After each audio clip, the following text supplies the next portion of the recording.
তো আসলে কী বলবো, বিশাল ব্যস্ততার মধ্যে সময় কাটিয়েছে।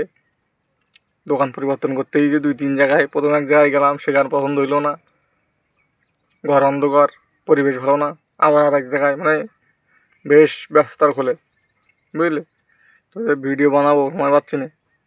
তো আসলে নির্বাচন গেল সামনে। তো আমার কাছে এই দোকানদার মানুষ তো সমস্যা খুব, এই এই এই প্রবলেম ফেস করতে হয় খুব। মানে সবাই যে জিজ্ঞেস করে, এই ভাই কোন দল করো, কিনে রাজনীতি করতে যাও, কোন দলের রাজনীতি করতে যাও, ভোট মারবা কানে, সিল লাগাবা কানে, নানান রকম প্রশ্ন করে। তো আসলে দেখো, আমি ভাই এই ভিডিওটা তাকির জন্যই তারা বারবার জিজ্ঞেস করে যে আমি আসলে কোন দল করি কি না। এটা বাংলাদেশ, আর আমাদের বাংলাদেশের মানুষ সবথেকে বড় একটা সমস্যা, এরা মনের সমস্যা। এক কথায় মনের সমস্যা যেদিন দূর হবে সেদিন রাজনীতি ঢুকতে হবে। আর মানে রাজনীতি, বাংলাদেশের রাজনীতি আসলে গরিব মানুষের জন্য না, এটা বড় লোকের জন্য, যাকে পকেটে টাকা পয়সা আছে, বান্ডেল বান্ডেল টাকা পয়সা আছে, তাদের জন্যই রাজনীতি আমি মনে করি। আমার অভিজ্ঞতা বলতেছি না, আমার মন্তব্য আমি বলতেছি, আমি বাইরে কারো বলতে কাদর দিচ্ছি না। তো যাকে টাকা পয়সা অনেক আছে তারা রাজনীতি করতে পারবে বাংলাদেশে, তাকে টাকা নিয়ে করতে পারবে না। মানে আমার অভিজ্ঞতা আমি বলি, আমার অভিজ্ঞতা বলি। কারণ দেখা যাচ্ছে হয়তো অনেক সময় হয়, এই আমাদের এক সবথেকে বড় একটা সমস্যা, আমাকে যদি কেউ যদি ভালো কাজ করে, উপরে উঠে যায়, তো আমার ওই ঠ্যাংদের টানা অভ্যেস। আমার যে সবথেকে বড় সমস্যা হচ্ছে, যদি কেউ ভালো করে তাহলে ঠ্যাংদের টানা অভ্যেস কেউ নিচে নামে নিয়ে যায়। তো এই সমস্যাটা খুবই বাজে একটা সমস্যা, এই জন্যই রাজনীতি করা যাবে না।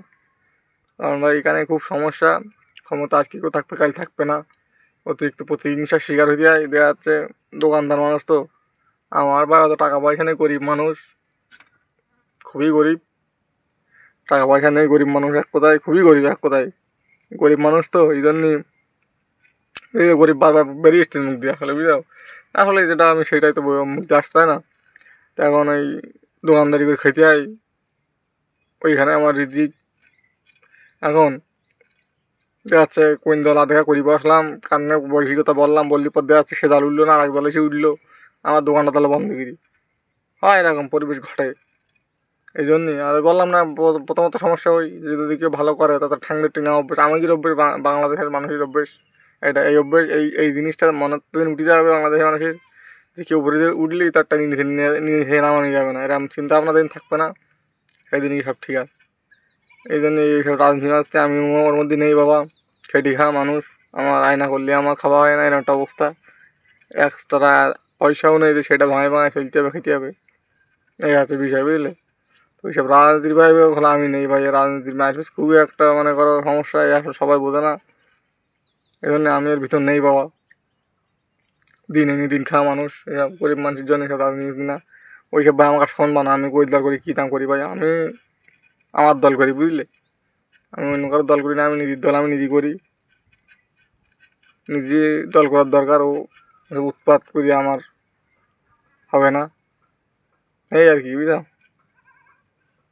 সবাই ভালো থাকো, সুস্থ থাকো।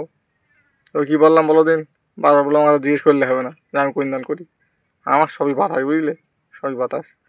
সবাই ভালো থাকো, সুস্থ থাকো। আর সবাই রোজা আছো তো, রোজা থেকো, ইবাদতের মাস, আল্লাহ আল্লাহ করো, ভালো সময় আসবে, খারাপ সময় থাকবে। আমিও এখন গরিব মানুষ আছি, ইনশাল্লাহ আল্লাহ যদি চাই, আর আমার যদি মনে সদিচ্ছা থাকে, ইনশাল্লাহ আমারও হবে, বুঝলে। তো সবাই ভালো থাকো।